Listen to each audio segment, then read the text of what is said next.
get started.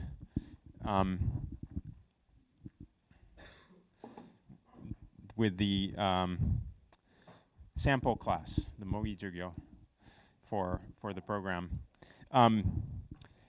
Reed and I actually aren't teaching any classes together this year, but next year we are going to teach 2 classes together, including an Introduction to American Law class and also Comparative Corporate class, which is the type of class where you might have the topic that we're going to discuss today.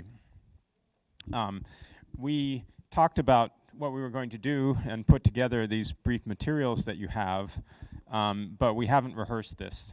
So this is hopefully representative of what you would see if you were to actually take a class from us, even though unfortunately for us this is being recorded for posterity. Please. Yeah. Okay. Can you hear me? Yeah.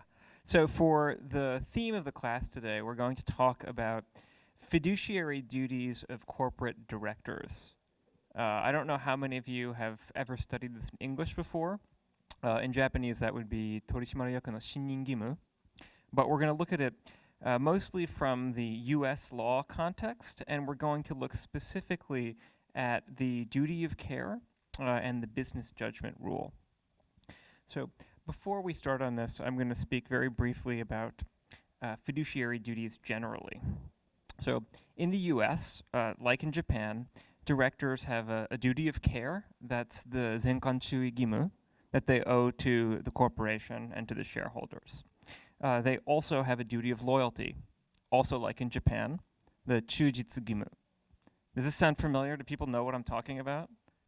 Cool. Okay, one person nodded, thank you. All right.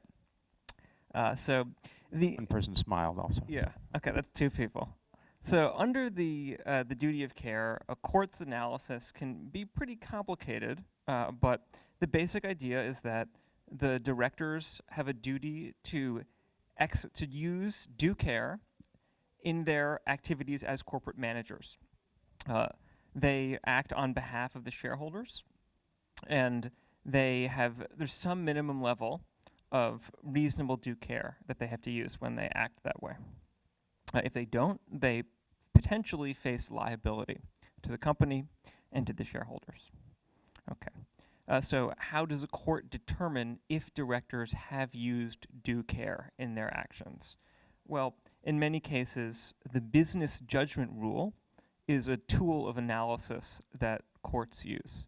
The business judgment rule, again, is kei handan no gensoku in Japanese.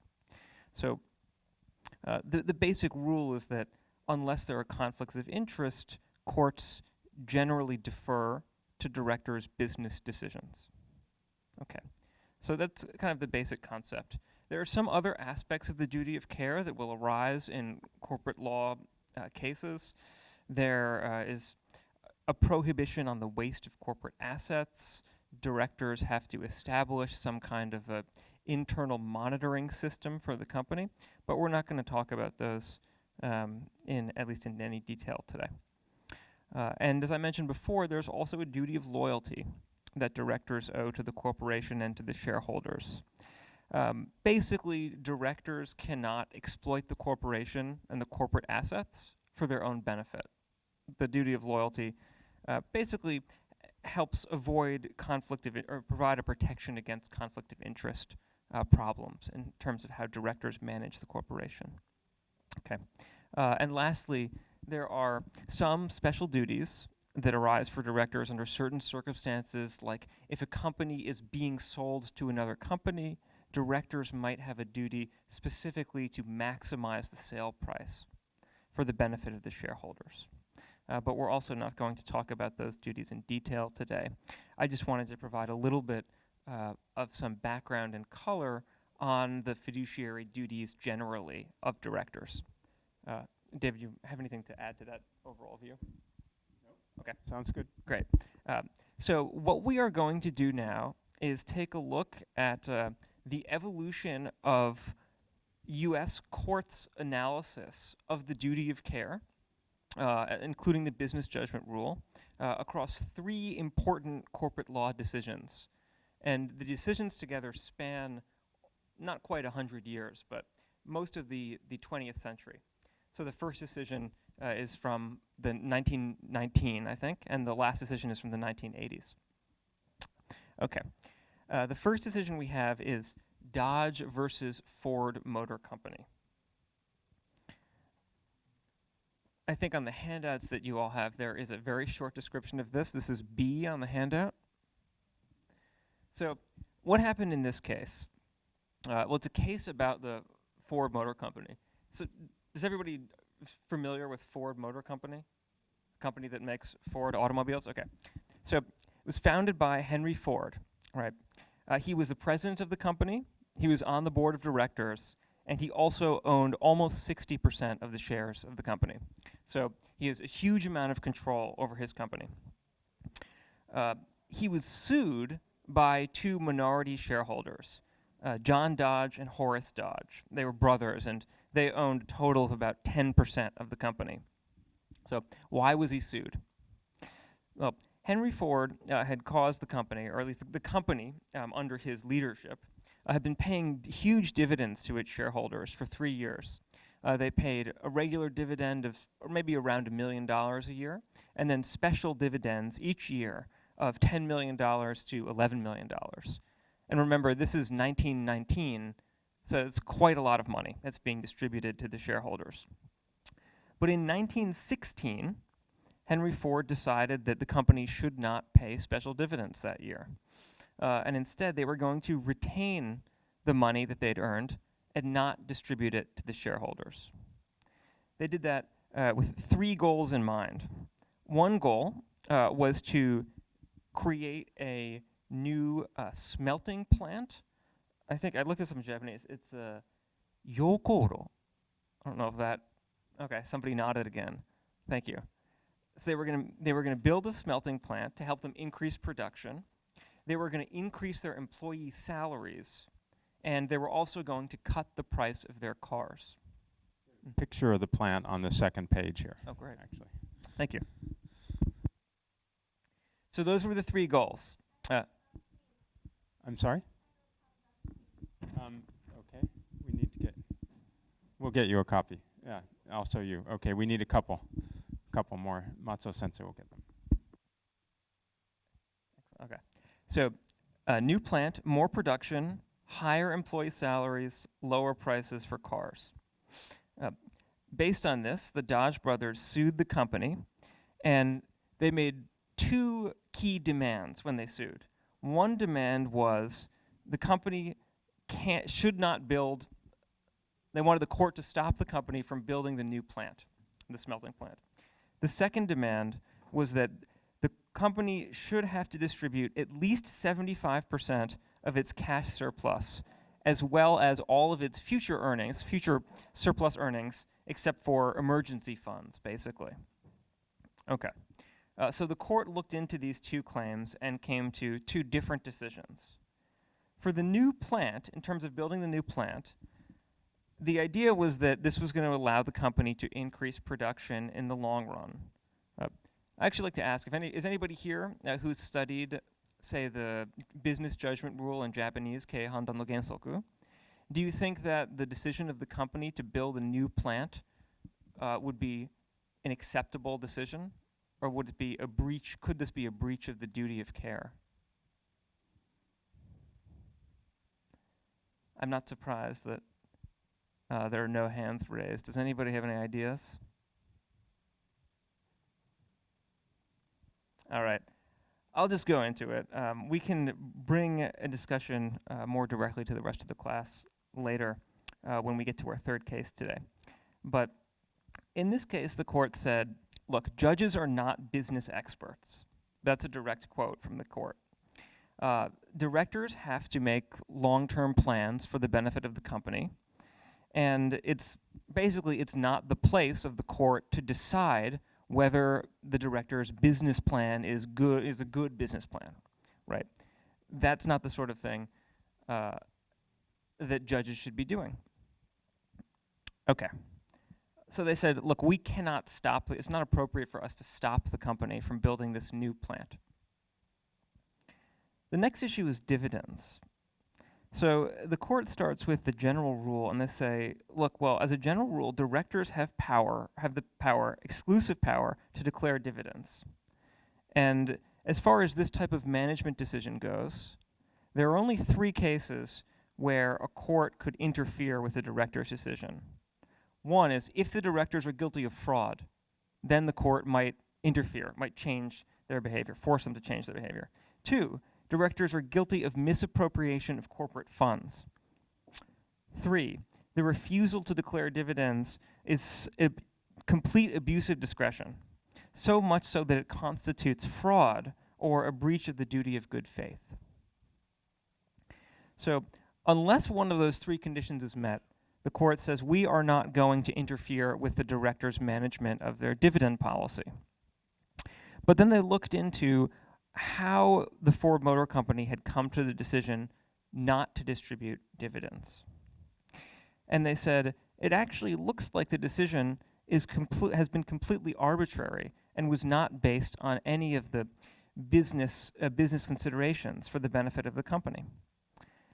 They said, actually, when Henry Ford was asked about why he wanted to pursue this policy of increasing salaries and cutting the price of his cars, they said that it seemed like he thought the company was just making too much money and he wanted to share his profits with the public.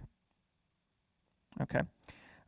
The plan, they said, appeared in the long term to make the company less profitable, not more profitable, even though it might share some of that profit with the public. Ultimately, the court said, a business corporation is organized primarily for the benefit of the stockholders, for the profit of the stockholders. The directors have discretion, they can choose how to achieve that goal, how best to benefit the stockholders, but the directors cannot choose to change the goal.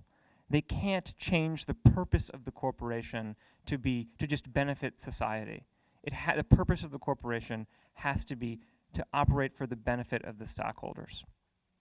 And so they said, as a result, this decision by the directors to not distribute dividends was actually a wrong decision. It was a breach of the duty of, in this case, a breach of the director's fiduciary duties.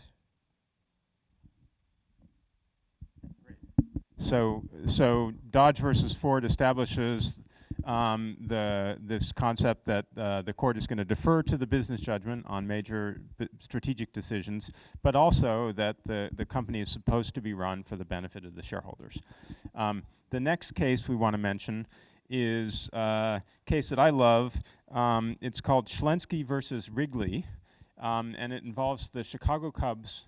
I don't know if any of you are baseball fans or follow baseball, the Soukei-sen or the Japanese or Major League Baseball. The Chicago Cubs, for many years were the only team in Major League Baseball, at least in the National League, that did not have lights in their stadium and did not play their weekday games in the evening. They had a great franchise in the pre-World War II era. There's some statistics on the second page here. If you look at their attendance statistics, they were they had much better attendance than average in the pre-World War II era and up until 1946, in fact. The last time they won the World Series was 1908, over 100 years ago. The last time they appeared in the World Series was 1945. The last year of World War II, actually. Then they went into a long dry spell. Well, why did they go into a dry spell? They had very low revenue. Why did they have low revenue? They had very low attendance. If you look, by 1966, about the time of this lawsuit, their attendance was only about 40% of the average for major league teams. Why was there low attendance? Well, it was kind of a vicious cycle. But the main reason was they didn't have revenue to get good players because they didn't play their games at night.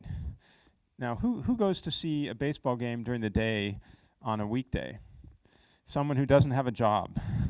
maybe a student, maybe someone who's retired. But that's not enough people to fill up a stadium, frankly.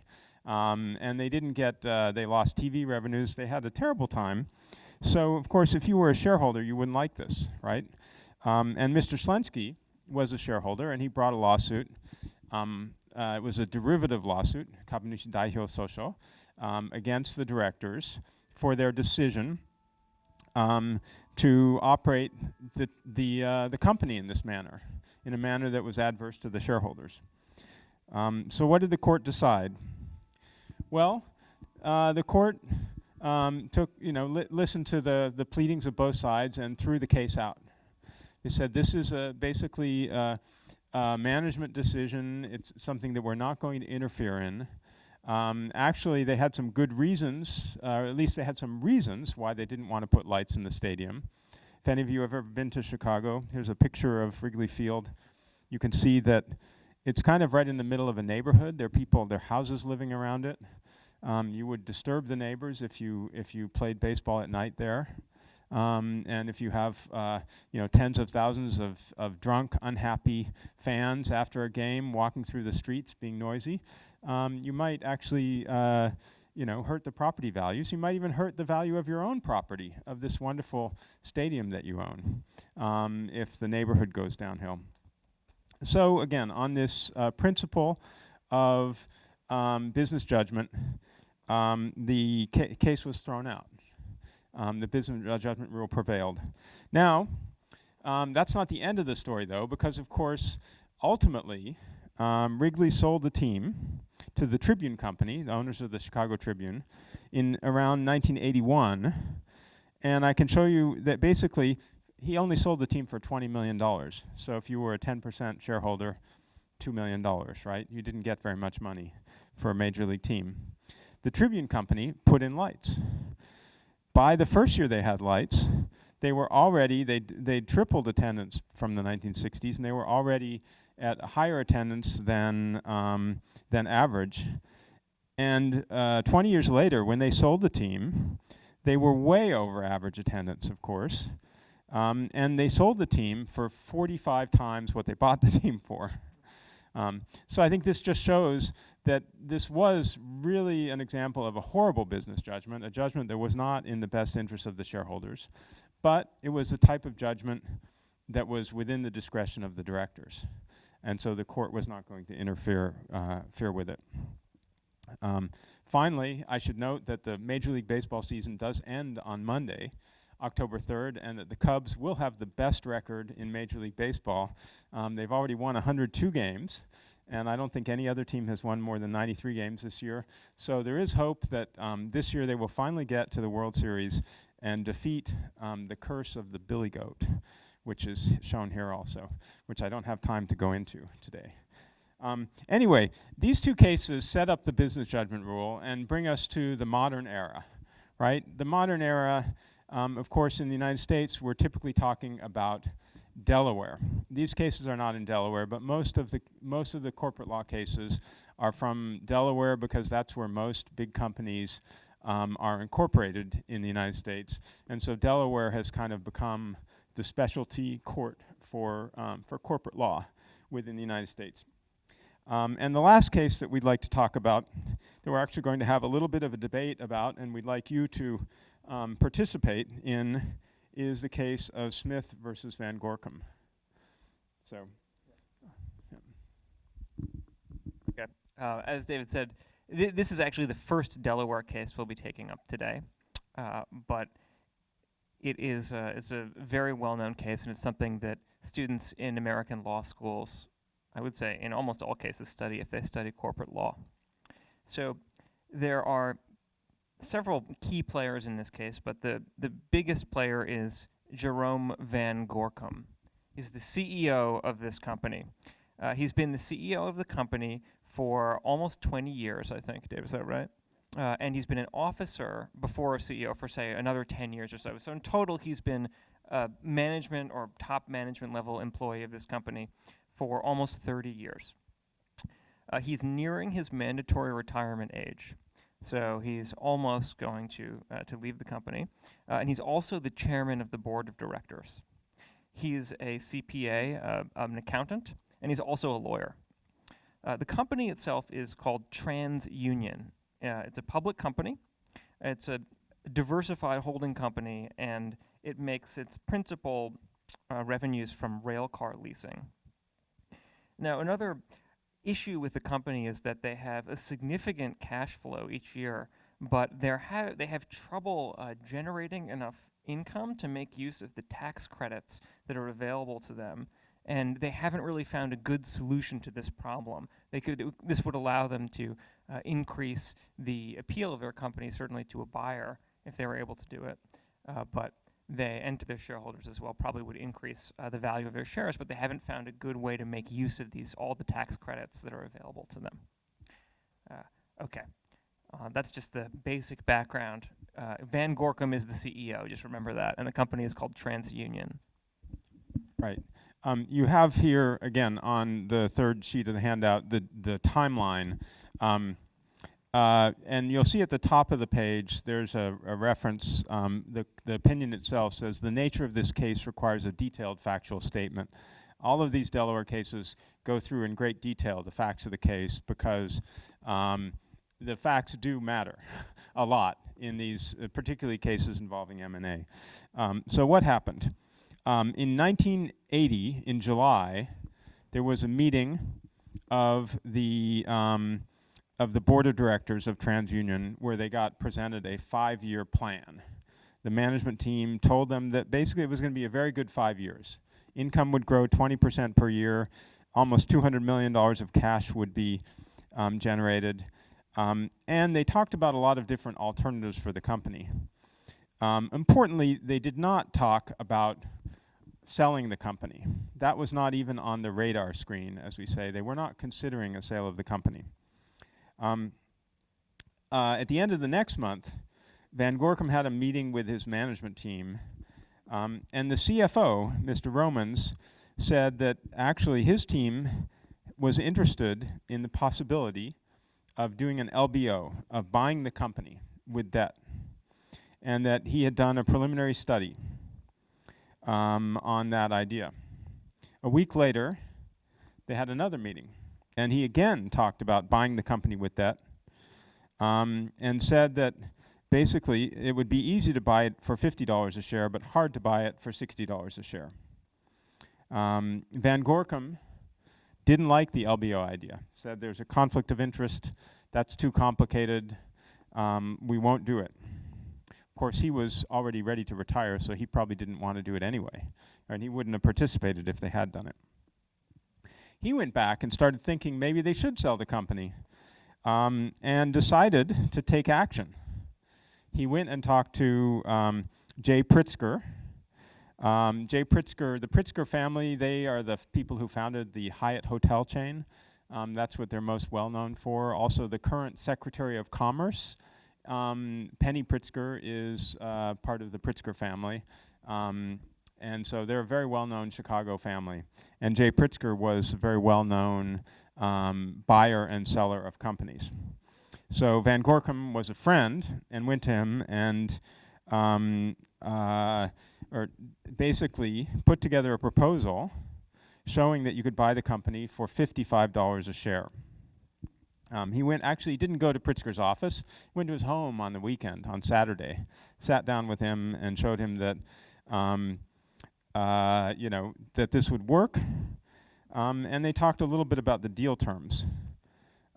He said that he wanted the company to be free to take a higher offer. Pritzker said that if they were going to be free to take a higher offer, then he needed to get some profit. He wanted an option to buy some stock at a low price. 2 days later, on Monday, after he gets to his office and talks to his colleagues, Pritzker calls Van Gorkum back and tells him he wants to do it, but he needs more information. So 2 days, and they already sound like they're moving toward a deal. 3 more days later in the week, they have another meeting. Pritzker makes an offer, and they agree on this benefit that Pritzker's going to get. He's going to get a right to buy 1 million shares for $38 a share. But Pritzker says, I'm not going to sit there for forever. It's Thursday. If you want to do this, you have to give me a yes by Sunday, or otherwise the offer's gone. It's an exploding offer. So the next day, they talk with the banks, make sure the banks are okay with it, and will finance it. Van Gorkum retains a lawyer for TransUnion, again, without consulting the board. The board doesn't know anything about what's going on. And Van Gorkum calls a board meeting for noon on Saturday. And he also calls a meeting with his management team on Saturday to talk about the transaction. But nobody except for Van Gorkum and 2 other people know that this is going on. Okay, so we come to Saturday, September 20th. At 11 a.m., there's the management meeting, right? So Van Gorkum has first, as David just said, he's scheduled a management meeting, and then following that, there's going to be a board meeting. At the management meeting, the CFO announces that they've done another study regarding a possible leverage buyout, and they estimate that the price range should be between $55 and $65 per share. Van Gorkum does not review the study. He doesn't show it to the board of directors. Okay. And other than the COO and the controller, the senior management team opposes the deal with Pritzker. The CFO says that the price of the deal, that Van Gorkum's deal price is too low. That's the $55 price. Right. So they have the meeting, the board meeting following this.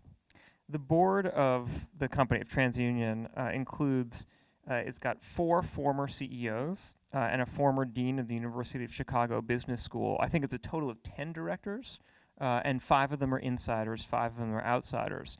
They have a lot of experience. The insiders have a lot of experience at TransUnion. The outsiders have a great deal of experience in industry with other companies that are of comparable size or even larger than TransUnion. So they have no investment bankers at the board meeting, and the board members are generally well informed about the overall company operations, including the 5-year forecast that David mentioned before. To introduce the proposed merger, Van Gorkum gives a 20-minute oral presentation.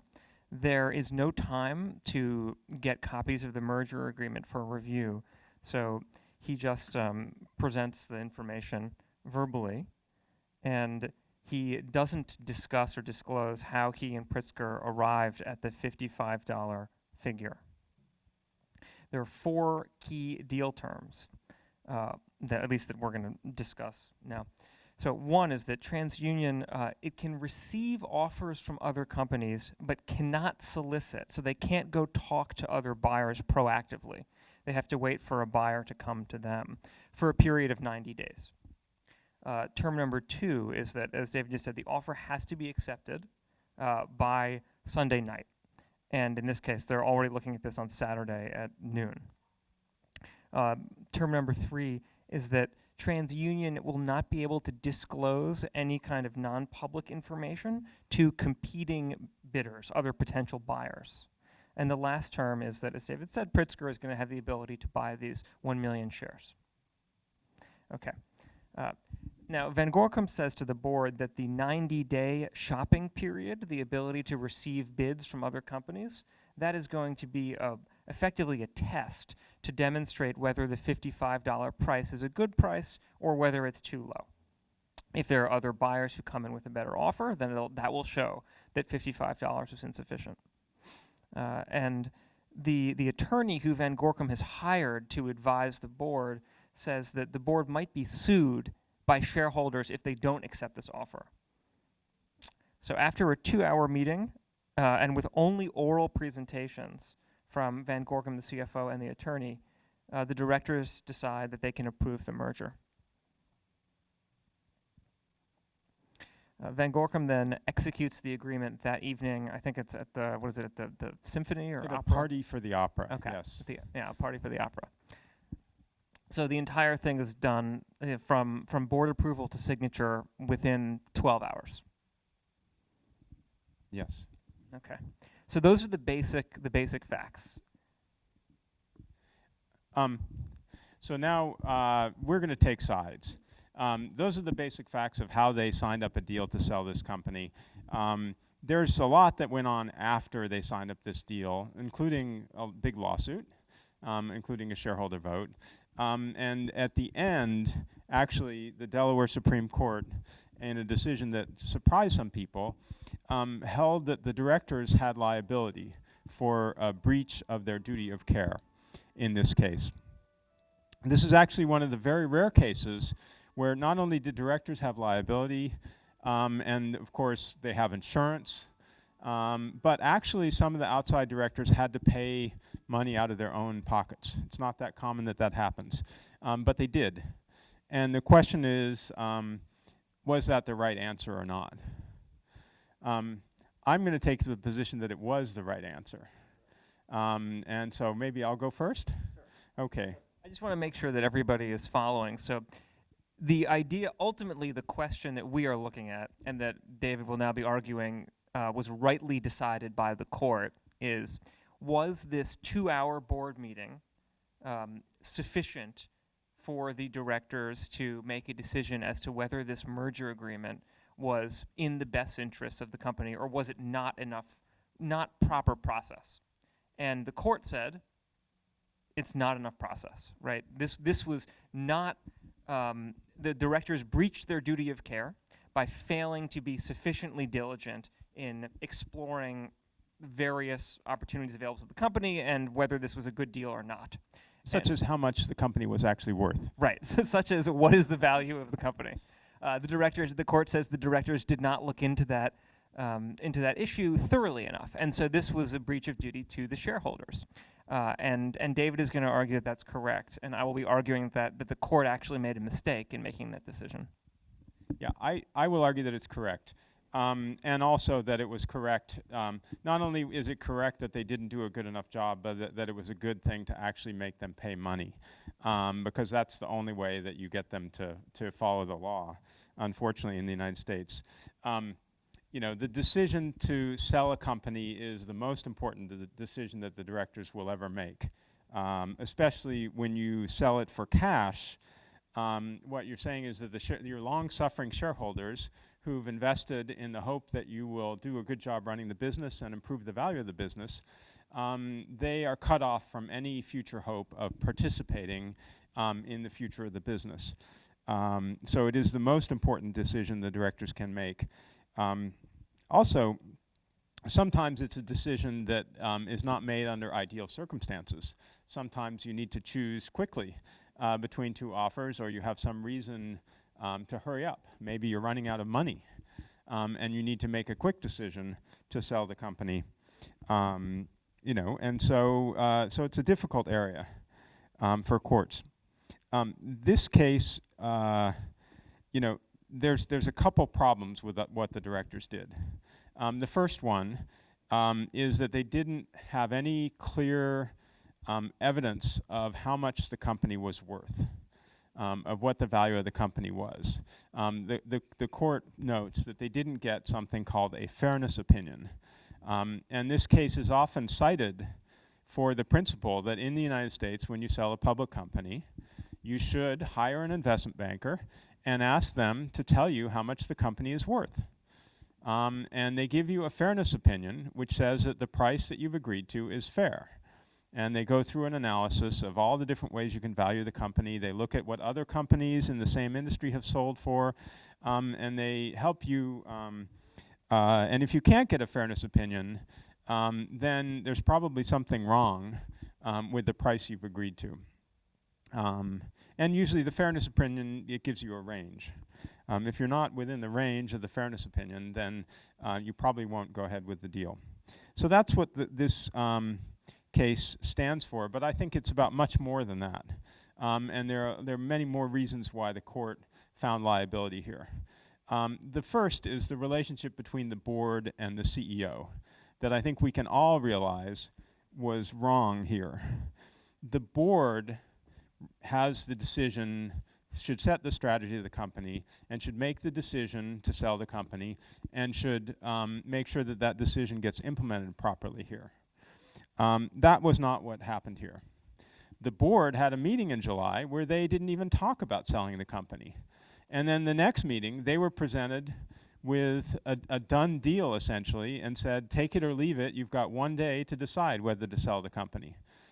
The board knew that they had to make some decisions about the future of the company, but they thought they had 2, 3, or 5 years to make those decisions.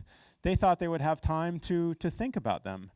And the CEO showed up on a Saturday and told them, you have to make a decision today on these terms. So of course, they didn't have a careful process.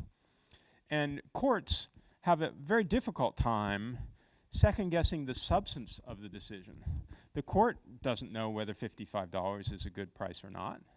It doesn't know what the value of the company is. But it does know whether you followed a good process or not. And here, the process was awful. It's as bad as you can imagine. You know, they didn't even read the agreement. They didn't know what the terms were. They okayed it after a 20-minute presentation from the CEO. The CEO didn't even let the people who opposed the deal come into the meeting. And then he signed the deal at the opera, where he apparently took refreshments to the lawyers who brought him the documents from the other side. So this was, you know, and of course, there are reasons why you might need to do that. If the company was running out of money and it wasn't going to open for business on Monday, you might actually need to do the deal on a weekend. But here, there was no urgency. Why did they need to sign the deal by Sunday? Well, have any of you done deals? Have any of you ever negotiated something? You know, I have, and I'll tell you that if the buyer tells you you need to decide by Sunday, the reason is because they think you might call someone else on Monday who's going to pay more. And they know that that person isn't going to be in the office if you try to call them on Saturday or Sunday. You're not, we didn't have mobile phones back in 1980. We didn't have email, so you wouldn't even be able to get in touch with the competition until Monday. And he's a very savvy guy. He's a very clever guy, Jay Pritzker, and he just wants to steal the company before you get the chance to talk to other people. So these are ideal terms for him, to steal the company. You know, the CEO misunderstood his role. He thought it was his company because he'd been running it for so many years. It wasn't his company. It's the board's company to manage and to set the strategy. And the board, you know, they're victims in all of this because of the way he treated them, but they failed in their duty. They didn't monitor him. They didn't control him. And they made an awful decision.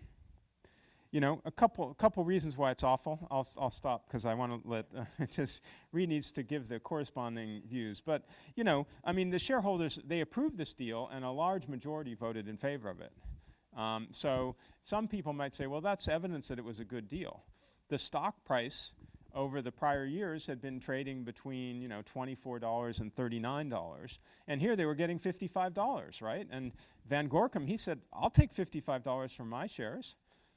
He was willing to cash out for $55, so that's a pretty good deal, right? The shareholders accepted it. They voted in favor of it. There's nothing wrong with that, right? But actually, one of the points that the CFO made is there were a lot of shareholders who didn't want to be forced to sell. Why didn't they want to be forced to sell? When you sell and you get cash, you get a profit, you have to pay tax. Right? And a lot of these shareholders had bought the shares years ago, and they were holding them, and they didn't want to pay tax. They didn't want to need to write a big check to the federal government. This forces them to do that. A few other historical things. This was 1980.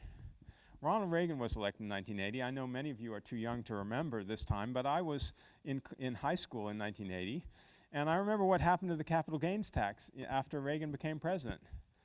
It was cut. It was 28% when they signed this up. If they just waited a year, it would have been 20%, right? Okay, so this wasn't a very smart time to sell from a tax perspective. Also, what happened to the stock market in the 1970s?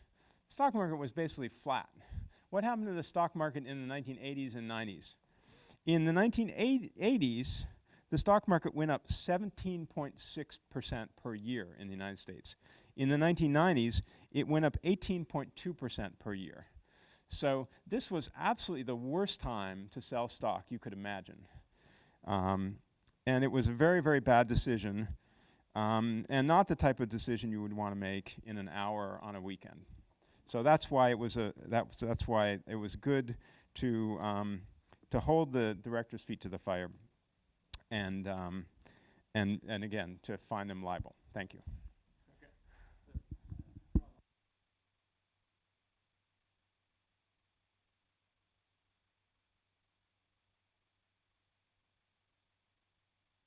All right, I have to talk so the people in Osaka and Hanoi can hear me. If you find those arguments convincing, can you raise your hand? Okay, so those are, people are pretty, I'd say that's not bad.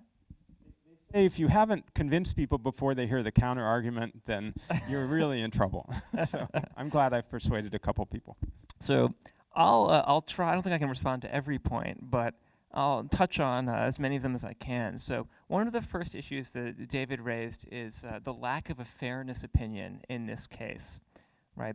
So a fairness opinion is if you're considering selling a company and you're a board of directors, you go to an investment bank in Japan, it might be Nomura or Daiwa Shoken or something. In the US, it might be Goldman Sachs or JP Morgan, or in this case, Salomon Brothers. And you go and then you ask them to evaluate whether you're paying a fair price or not. But realistically, in this case, the CEO of the company came to the board with a price that was 50% higher than the market price.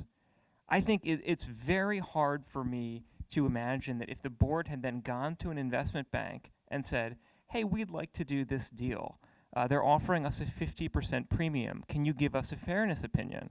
I find it very hard to believe the bank would come back and say, oh, no, we can't.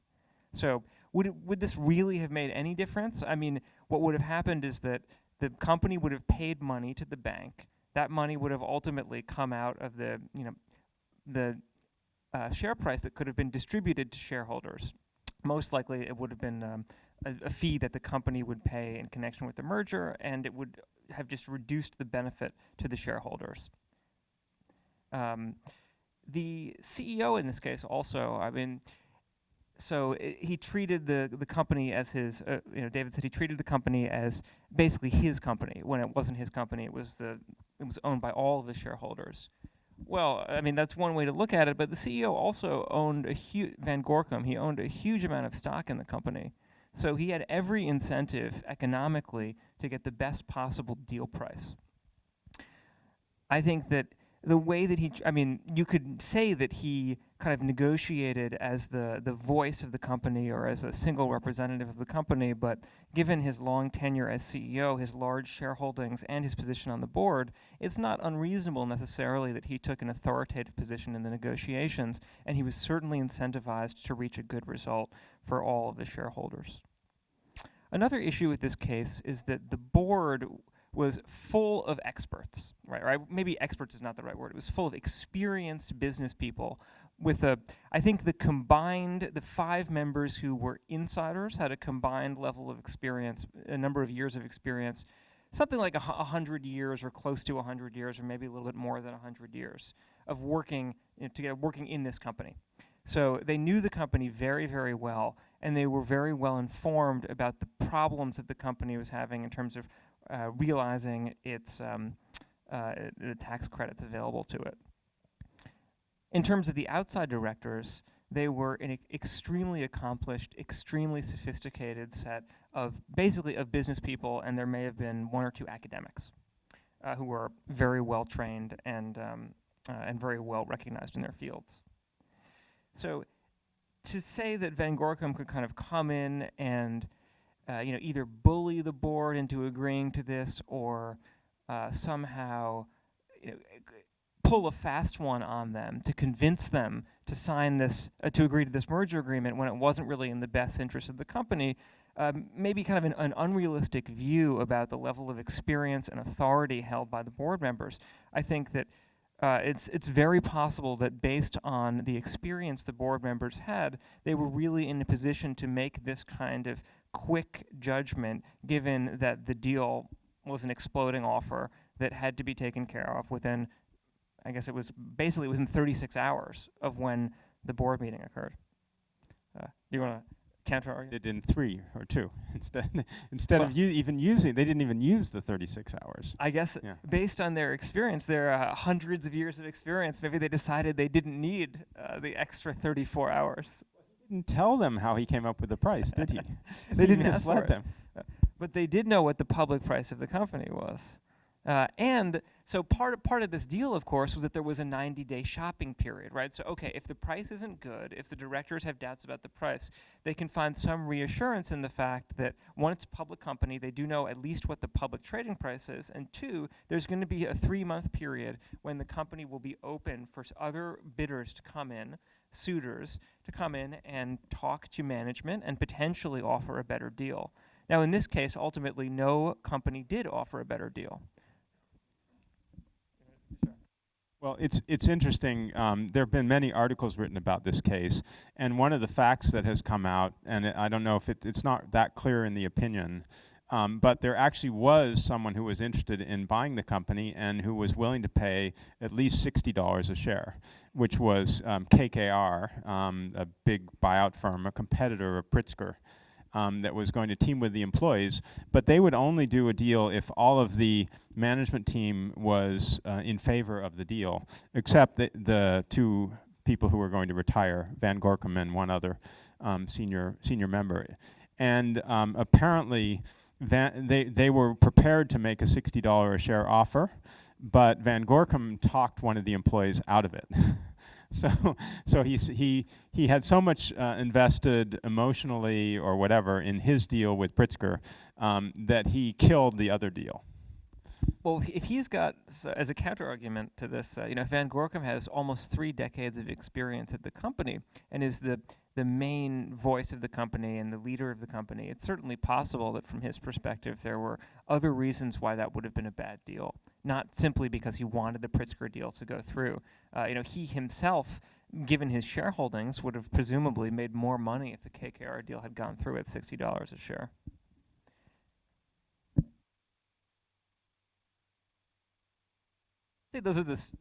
I think the arguments that I just made, at least in my mind, are the strongest counter-arguments to the arguments that David made. I'm just curious, did anybody find those the arguments that I made, was anybody convinced by them? There's somebody there smiling. I'll take that as a yes. So there's one person. All right. I found them pretty convincing. I mean, I think you have 4 former CEOs and the former dean of the University of Chicago Business School, and they all know this company really well, and they know the industry well, and they get an offer that's at a huge premium, that's going to make most shareholders happy, and they don't need to go to a lot of experts. I certainly buy the idea that the fairness opinion is just, in this case, if they go to an investment bank and say, the stock price has been, in the 30s and we're selling it for 55, give us a fairness opinion, the bank's response will be, great, how much will you pay us and when do you need it? So, I mean, I think that's kind of almost a formality in this case. The fairness opinion really wouldn't solve the problem here. But I do think, though, that one of the things that really strikes me as being a problem with the process in this deal is just not having even a single piece of paper to explain how the deal is going to work and what the terms of the merger agreement are. I mean, that it's hard. I mean, it seems hard for a board to kind of realistically evaluate a complex, potentially, probably the most important action in the history of at least the past several decades of the company without even having kind of basic written summaries of what's going to happen and how it's going to happen. Yeah, and I think as a result of this case, this was in 1980, and it was at the very beginning of an M&A boom that continued at least until 2007 and to some extent continues today. This case was decided in 1985, in early 1985. There are a number of Delaware cases dealing with exactly this, selling the company, that were decided over the following year that kind of came up with the idea that this is a special circumstance, that we're not going to, this case applies the business judgment rule and actually finds a violation. But the later cases like Revlon, which said you have to, when you're selling the company, you have to maximize the price. You have to sell to the highest bidder. And companies like Unical, which say that if you're trying to block a sale of the company, you have a conflict of interest, so we're going to only allow you to block it in ways that are reasonable. Those cases came within the year after this, really, and set up some special rules because I think they acknowledge that this is a special circumstance.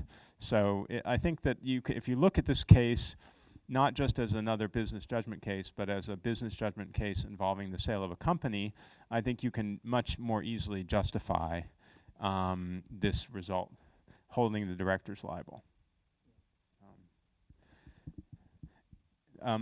One other thing, I was looking, there's actually a study that was done by some professors at Stanford Law School about 8 or 10 years ago on the cases where outside directors have been held liable and have actually need to pay money out of their own pockets from US public companies. They found 12 cases over 25 years. So there are thousands and thousands of public companies, but because of this case, Delaware changed its law so that you can have a limitation on liability, just like Japan under the corporation law for shagai torishimari yaku, you can have a special limitation on liability. Also, of course, companies in the US get insurance. They get directors and officers liability insurance to protect when the company and the directors get sued by shareholders. And so it's actually very rare that you will have outside directors like these former CEOs who will actually need to pay money out of their pocket. And that's, I think most people think that's appropriate because otherwise you wouldn't be able to recruit good people to sit on your board of directors. And the more risky, the more difficult the company was, the harder it would be to find people willing to help when that's where you actually need the help. So. I mean, that's one of the other arguments against the decision here is more of a kind of practical argument, just thinking about the implications on director decision making, but you had a group of very experienced directors presented with a deal that would have given the shareholders a 50% premium over the market price of their shares. And they said yes, they made, they made more money for the shareholders, at least in comparison to the market price, and ultimately they got slapped for it. And that's not, maybe that's not what you want in terms of how directors are thinking about making these decisions. Maybe they should be aggressive in pursuing these opportunities to actually generate wealth for the shareholders. Now, of course, you could say that actually they weren't generating wealth because they sold the company for less than they should have, but if you look at where the company's shares, were in the market before, and then where they were after, and then how the directors came out of the case, you can certainly see that, it may make these sorts of deals less appealing. Certainly, pursuing these aggressively to directors, at least in the immediate aftermath of this case, before there were kind of new standards and additional case law established. Any questions, comments, thoughts? We can also take questions in Japanese. Oh. I see a couple familiar faces in the audience, I think. Maybe from people who were in one of my classes at SFC in the past. I'm not sure, but who might have studied some of these corporate law concepts. Any questions, thoughts? No? Was this a good decision? What do you think? Yeah. They're going to bring a microphone to you.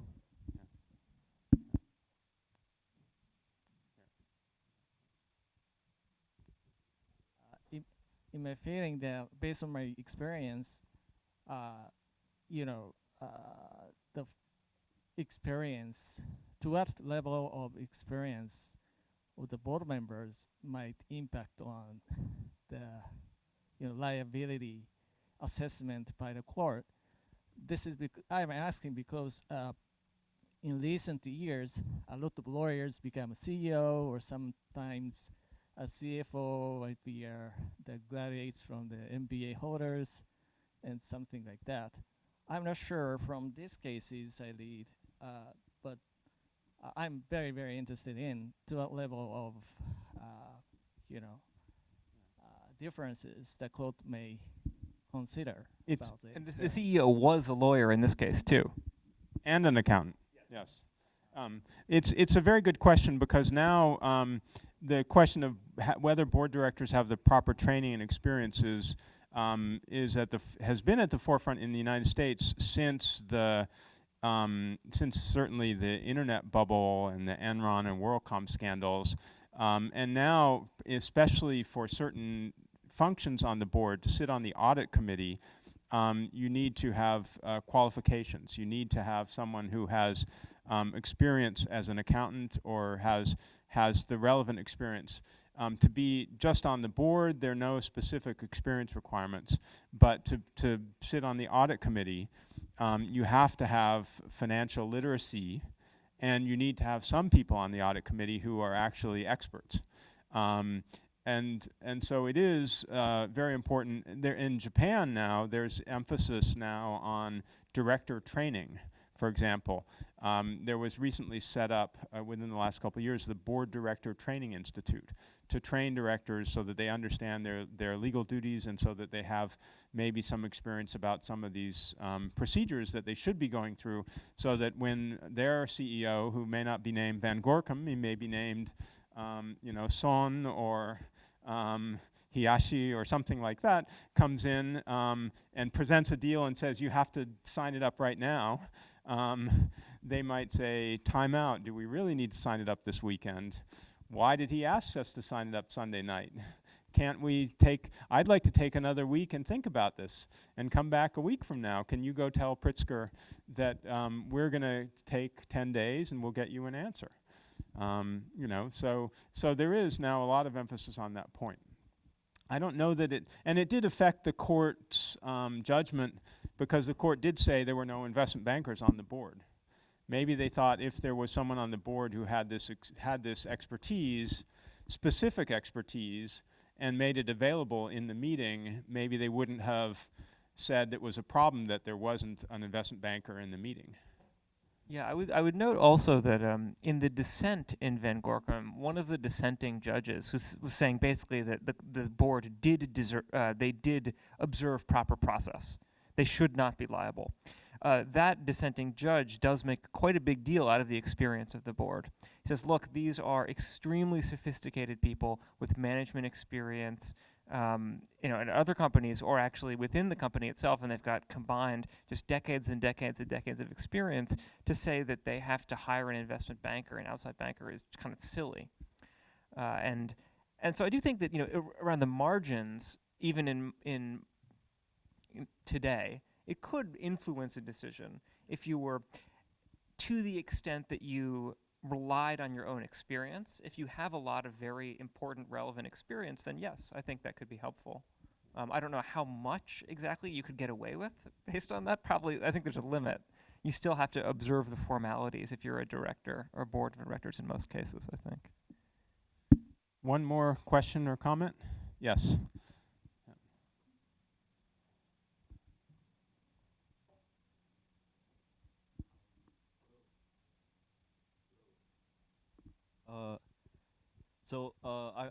I've never studied corporate law before, but two things that come to my attention. Firstly, well, it does appear to be a very bad business decision on the surface, because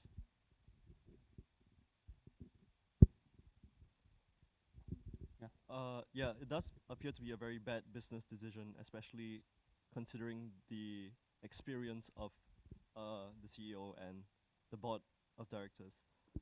But if we were to look at the traditional approach, and if we were to take a very if we were to keep in line with that the courts do not have a stand to directly influence business decision, albeit really bad ones, then perhaps if we were to take that strict view, the traditional view, then maybe the decision may not seem to be the most it may not seem to be the most appropriate, you could say. But if we were to look, the second point I'd like to make is regarding the decision-making process itself, which is considering how short a time frame it is made in, and the extent to which the courts would like to enforce procedural procedures and whether the short time frame and the perhaps you could say the briefness or the informality of the decision-making process, and how much emphasis they would like to place on it, and would that actually amount to negligence on the part of the directors just because they personally feel pressure to make a business decision quickly? Yeah. I think the standard is typically it's a gross negligence, right? That we're dealing with as a from a process standpoint, it's roughly at least an approximation of that. I think. In fact, yeah. Yeah. They don't maybe say gross negligence, but in fact it's a gross negligence. Yeah. But I think you're right that the court. It's much easier for the court to say. I mean, again, the court doesn't know what the right price is, and these very experienced CEOs might have known right away that $55 was a great price. Maybe they had lots of conversations over the last 3 years over dinner parties and with other people in the business, and they understood that no one, would pay more than that. And that's not in the record and doesn't show up, but maybe that put them in a position to act very, very quickly because of their experience. But for the court, it's much easier for the court to say, this was a hurried decision, the procedure was bad, than for the court to say the price was too low. Because the court doesn't know that. And so what you find is that actually now everybody goes through a much more careful procedure. It's very easy to respond to Smith v. Van Gorkum. What do? You get a fairness opinion. You make sure that every director gets a copy of the merger agreement before the meeting. You have the lawyer give a presentation, you have the banker give a presentation, and you allow more time. And then you can comply with the decision. You may make a worse decision, but you can comply. We should wrap up. Yeah. All right, we're out of time. Yeah. All right. Thank you for the question.